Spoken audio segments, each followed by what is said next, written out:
Hey everyone, so I want to talk about a man named Frane Selak. Frane Selak was a Croatian music teacher born in 1929. Perfectly normal guy, played instruments, taught children, presumably did not expect to spend the next several decades being personally targeted by the universe. The first incident happens in January 1962. Selak is riding a train through a canyon in Yugoslavia when it derails and crashes into a river below. 17 people die. Selak survives. He escapes with hypothermia and a broken arm, which honestly sounds like winning. Now, most people, upon surviving a train derailment, would file it under noteworthy life experiences and move on. Frane Selak moved on in the sense that he immediately booked a flight somewhere. 1 year later, 1963, mid-flight, a door malfunctions. The cabin depressurizes. Selak is ejected from the aircraft. He lands in a haystack. The plane crashes. Multiple people die. Selak does not. I want to be very clear about what just happened. This man was thrown out of an airplane and survived because a farm had its hay in the right place. The haystack did not save him. The haystack was just there, and that was enough. Selak 1, physics 0.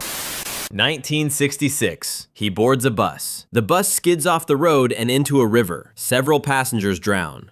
Selak swims out. So at this point, we've got train crash, survived. Plane ejection, survived. Bus into river, survived. 3 transportation catastrophes in 4 years, and the man's primary injury tally is 1 broken arm. The universe at this point is starting to look like it's doing this on purpose. Then comes the 1970s, which somehow managed to be worse. Selak is driving when his car catches fire. He escapes seconds before the fuel tank explodes. 1971, different car, also catches fire. Flames come through the ventilation system. His hair gets singed off before he gets out. Now, the first car fire is a tragedy. The second car fire is a pattern. At some point, your insurance company stops asking what happened and starts asking what you are. 1995, he's walking, gets hit by a bus, survives. Which honestly, at this point, barely registers. Oh, a bus hit him walking. Yeah, sure, of course it did.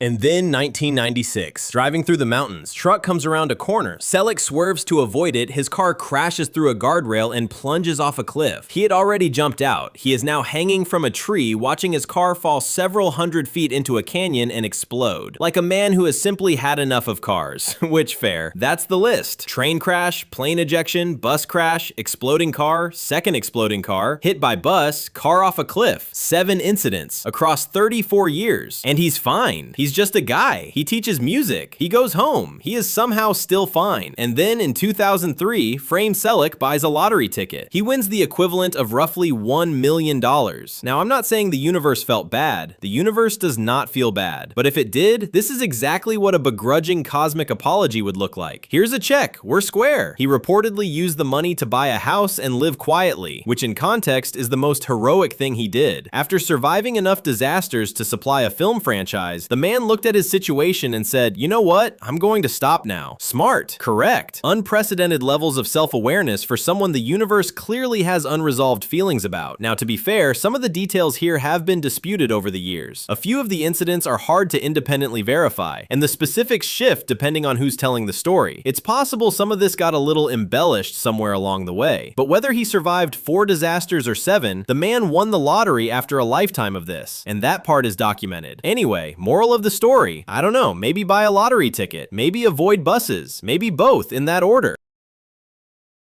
Maybe subscribe.